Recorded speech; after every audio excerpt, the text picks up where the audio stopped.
اعوذ باللہ من الشیطان الرجیم بسم اللہ الرحمن الرحیم سورۃ الانعام آیت نمبر 124۔ وَإِذَا جَاءَتْهُمْ آيَةٌ قَالُوا لَن نُّؤْمِنَ حَتَّى نُؤْتَىٰ مِثْلَ مَا أُوتِيَ رُسُلُ اللَّهُ أَعْلَمُ حَيْثُ يَجْعَلُ رِسَالَتَهُ سيصيب الذين أجرموا صغار عند الله وعذاب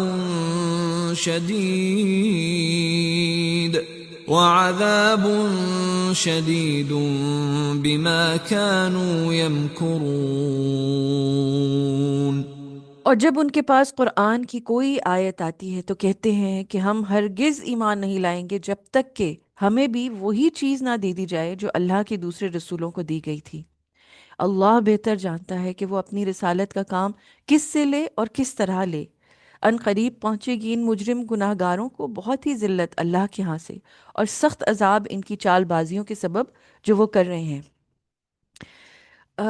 اس آیت کی تفسیر میں آتا ہے کہ ولید بن مغیرہ کے بارے میں مروی ہے، اس نے رسول اللہ صلی اللہ علیہ وسلم سے کہا کہ اگر نبوت سچی چیز ہوتی تو اس کا حقدار میں ہوتا، اس لیے کہ میں عمر میں بڑا اور زیادہ مالدار ہوں۔ اور ابو جہل کے بارے میں مروی ہے کہ اس نے کہا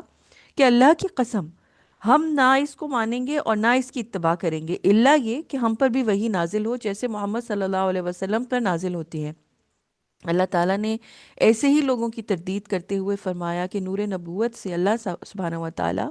ہر کسی کو سرفراز نہیں کرتا۔ اللہ تعالیٰ جانتا ہے کہ اس کا اہل کون ہے اور اس امانت کی حفاظت کون کر سکتا ہے۔ مسند احمد اور صحیح مسلم میں واصلہ بن الاسقع رضی اللہ تعالیٰ سے روایت ہے کہ رسول اللہ صلی اللہ علیہ وسلم نے فرمایا، اللہ نے آپ کو پہلے اولاد ابراہیم سے چنا، پھر بنی اسرائیل سے، پھر کنانہ سے، پھر قریش سے، پھر بنی ہاشم سے چنا۔ مسند احمد کی ایک دوسری حدیث میں ہے کہ اللہ سبحانہ و تعالیٰ نے نبی کریم صلی اللہ علیہ وسلم کو تمام مخلوقات، تمام قبائل اور تمام خاندان سے چنا اور پھر